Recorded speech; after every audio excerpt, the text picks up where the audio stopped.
Served 12 years in the United States Army Rangers, 3 deployments, 2 to Afghanistan, 1 to Iraq. I've cleared buildings in the dark, I've carried men out of firefights, I've done things that don't have names in polite conversation. When I came home for good, I told myself the hardest part was behind me. I was wrong. The hardest part was watching what happened to my son and knowing that the law, the system I had spent my adult life believing in, was going to let the people who did it walk away clean. My name doesn't matter. What matters is what happened and what I did about it. My son's name is Eli. He was 22 when it happened. Smart kid. Quiet. The kind of quiet that comes from actually thinking before you speak. He'd gotten the partial scholarship to Harwick University up in Vermont, studying environmental science. First one in our family to go to college. His mother cried when the acceptance letter came. I didn't cry, but I kept the letter. Still have it in my desk drawer. Ellie's roommate his freshman year was a kid named Trent Voss, son of Douglas Voss, founder of Voss Capital Group, a private equity firm out of Boston. I looked them up later. Voss Capital managed somewhere north of $4 billion in assets. Douglas Voss had donated $2.3 million to Harwick over the previous decade. His name was on a building near the business school. There was a small bronze plaque and everything. Eli and Trent started out fine. Civil. They weren't close, but they weren't enemies either. Trent had his crowd. Lacrosse guys, kids from prep schools, the type who'd grown up summering in places that normal people call vacations. Eli had his people too. A few kids from the environmental program. A girl named Audrey he'd started studying with. The trouble started in February of Eli's sophomore year. Trent and 2 of his friends. I'll call them by their first names only because I don't want to give them more than they deserve. Sawyer and Breck. They had a problem with Eli. What kind of problem exactly?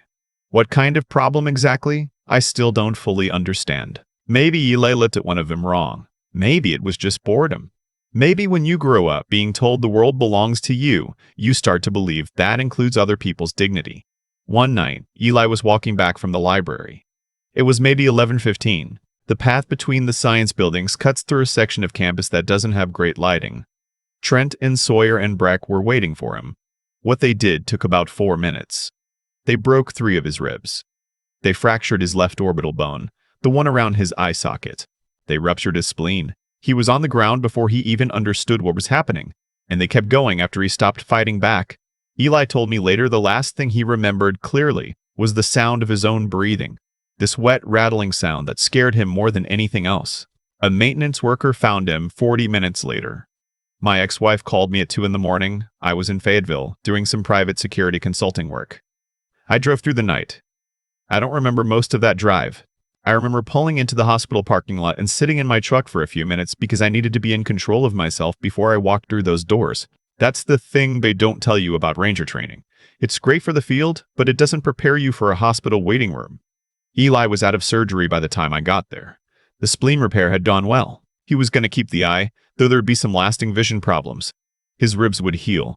The doctors were careful and kind and thorough, and I thanked each of them. And then I sat next to my son's bed, and I held his hand, and I didn't say anything for a long time. He woke up around 8 that morning. The first thing he said to me was, "Dad, don't do anything." I told him I wouldn't do anything until I understood what happened.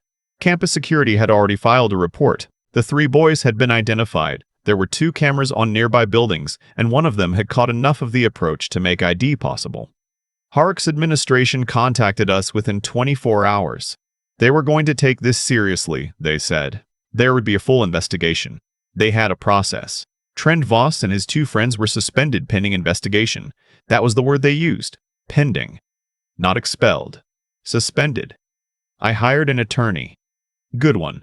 A woman named Patricia Alderman out of Burlington. Former prosecutor, 20 years in practice. She was the kind of lawyer who didn't waste words. She told me the criminal case was separate from the university process, and that both needed to happen, and that we should let the system work before we considered other options. I respected that. I wanted to believe she was right. The criminal case moved to Chittenden County. The assistant district attorney assigned was a young guy, competent enough, but he told us early on that the Voss family had retained Harwick and Shea, one of the top criminal defense firms in New England. He said it without editorializing, but I heard what he was really saying. The preliminary hearing was in April. Douglas Voss was there, sitting 3 rows behind his son, in a suit that probably cost more than my truck. He didn't look worried. That bothered me more than anything else in that courtroom. the absolute absence of worry on his face. The defense moved to suppress the camera footage on a technical chain of custody argument. The judge, a man named Harlan Coates, who I later found out had attended 3 Voss Capital fundraising dinners in the previous 2 years, allowed partial suppression. Not all of it, but enough to complicate things. Patricia called me after the hearing. She explained what it meant in practical terms. I already knew. Meanwhile, the university process was grinding forward. Herrick had an honor board, a committee of faculty and students that reviewed conduct violations. They scheduled a hearing for May. Ellie had to sit in a room and describe what happened to him while Trent and Sawyer and Brack sat across the table with their advisors. Eli came home for a weekend after the hearing. He didn't talk much. He'd started having trouble sleeping. The eye was healing, but he still had headaches. He'd dropped one of his classes. The honor board issued its decision in late May. Trent Voss received a 1-semester suspension to begin in the fall, which meant he'd finish out the spring semester and leave for the summer as scheduled. Effectively, a summer vacation. Sawyer received academic probation. Brack received a formal reprimand, which is as close to nothing as a university can officially do. I read the decision twice. Then I called Patricia. She told me the criminal case was still moving forward, and that the honor board decision didn't affect it. She was right, technically. But I'd started to understand something that I think most people figure out only when they're in it. The system isn't broken. It's working exactly as it was designed to work, just not for the people who need it. In July, Douglas Voss called me. I don't know how he got my number. I have suspicions, but I can't prove them. He was polite on the phone. Careful. He said he understood this had been a difficult situation for my family. He said his son had made serious mistakes and that he, Douglas, took responsibility for that in a parental sense. Then he said he wanted to discuss a resolution that would work for everyone. He offered $350,000, a civil settlement, full release of liability. I asked him if he was trying to bribe me. He said he was trying to find a path forward. I told him I'd call him back. I didn't call him back, but I recorded the conversation. I'd started recording my calls in June, after the honor board decision. Old habit from overseas, you document everything because the debrief matters. I had his voice on tape, making his offer, choosing his words the way a man chooses them when he knows they might be examined later. That recording would matter. The criminal trial was scheduled for October. 2 weeks before the trial date, the ADA called Patricia. The defense had found a witness, a girl who claimed she'd seen Eli in a heated argument with Trent 2 days before the assault, that Eli had been the aggressor, that Trent had seemed afraid of him. Patricia told me the witness had transferred to a different school the previous semester, and her tuition there had been paid by an anonymous donor through a scholarship fund that had been established 3 months earlier. The ADA reduced the charges. Assault in the second degree instead of first. 3 counts became 2. The defense pushed for a plea, and in November, Trent Voss and his friends each pled to misdemeanor assault. They received fines and 18 months of probation. No jail time. No criminal record that would meaningfully affect their futures. The fines totaled $42,000 combined, which for these 3 families was roughly what they spent annually on boat storage. Eli called me after Patricia told us. He didn't say anything for a while. Then he said, "So that's it?" I said, "That's not it. I want to be clear about something. I didn't go looking for a different kind of justice right away. I waited. I thought carefully. I'd spent 12 years operating within chains of command, within rules of engagement, within frameworks that existed for good reasons. I believed in those frameworks. I still believe in them, in principle. But there's a difference between the principle of a thing and the practice of it. And when the practice fails badly enough, and when you've exhausted every option available to you within the system, and when the people who failed you did so not out of incompetence but out of deliberate protection of the powerful, at some point you have to make a different kind of decision. I took 3 months. I watched. I documented. I built a picture of each person involved, the way I'd build pictures of targets overseas. Methodical, patient, without emotion. I want to tell you what I found because this is important. Trent Voss had a cocaine habit that his father had been quietly managing since prep school. 2 prior incidents, both handled through private rehabilitation programs and sealed juvenile records. Sawyer's father was a city councilman in Providence with a campaign finance situation that was, let's say, creatively structured. Breck's older brother was 3 years into a position at a financial services firm in Connecticut, a position he was not actually qualified for, that had been arranged through Douglas Voss's professional network. I also found that Judge Harlan Coates had a property in the Cayman Islands that was not listed on his financial disclosure forms. I didn't do anything illegal with any of this information. I want to be absolutely clear about that. What I did was make phone calls. I called a journalist I'd been connected with through a veteran advocacy group, a woman who covered financial misconduct for a mid-size investigative outlet. I sent her documentation about Judge Coates' property. I sent her the recording of Douglas Voss's phone call to me. I sent her the documentation about the scholarship that had materialized for the defense witness 3 months before she appeared. I called a federal investigator I'd crossed paths with years earlier, someone who worked organized financial crime. I mentioned Sawyer's father's campaign finance situation and pointed him towards specific public filings.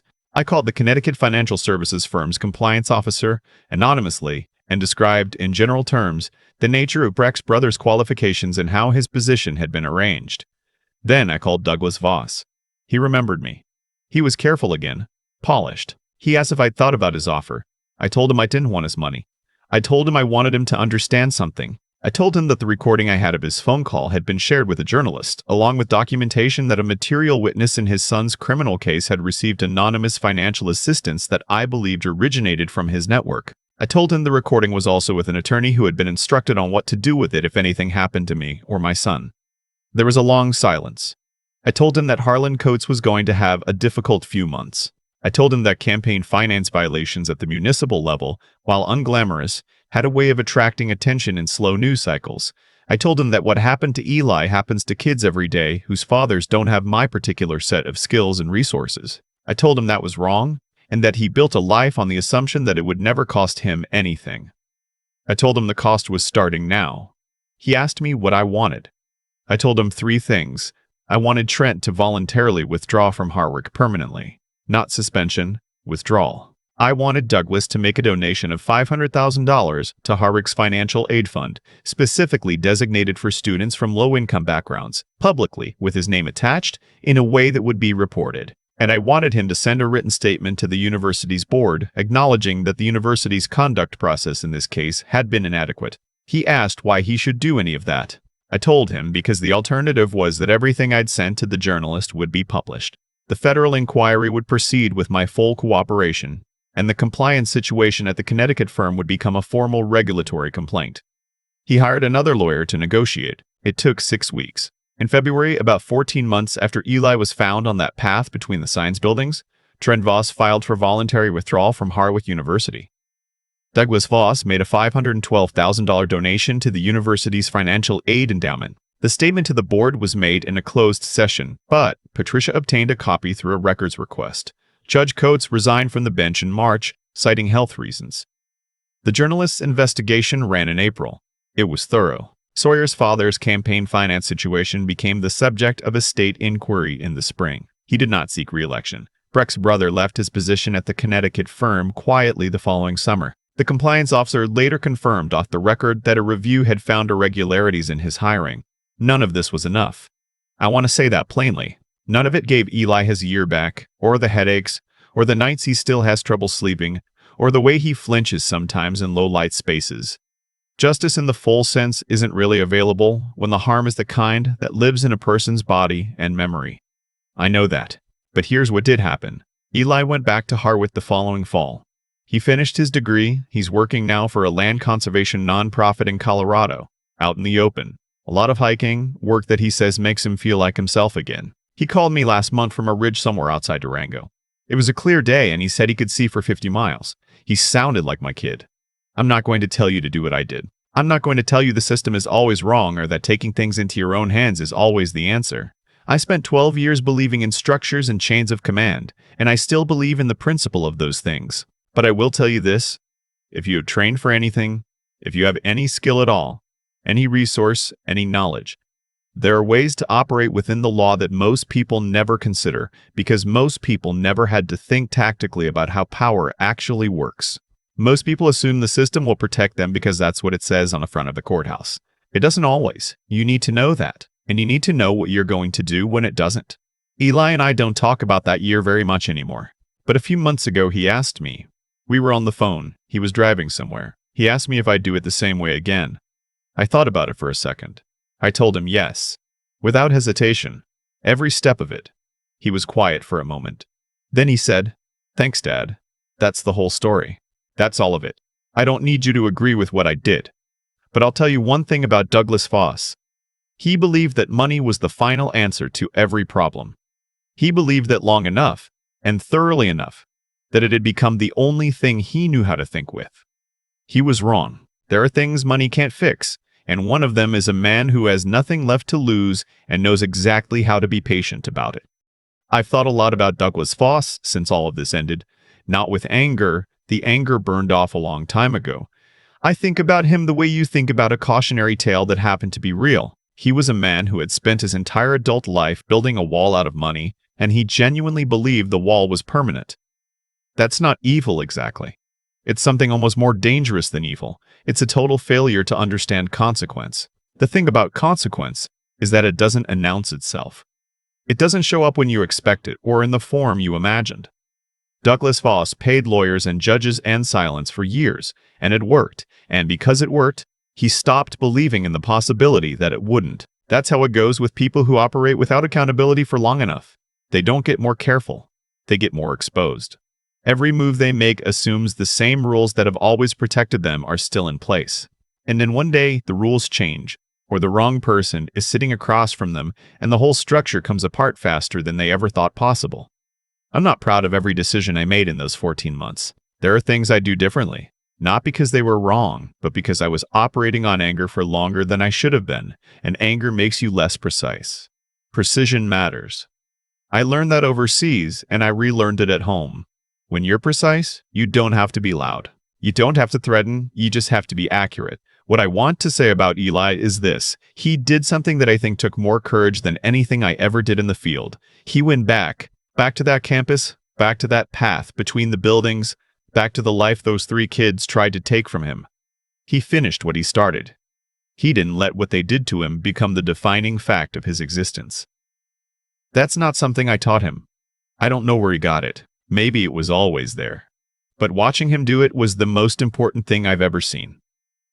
There's a version of the story where I tell you that good always wins, that the system corrects itself, that patience is always rewarded. I'm not going to tell you that, because it isn't always true and you deserve an honest account.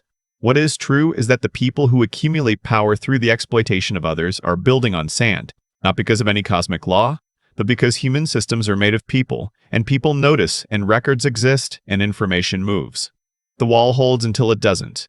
And when it goes completely. What I tell anyone in a situation like mine, before they do anything, before they make any move, is to document everything, trust almost no one completely, and be patient enough to let the truth do most of the work.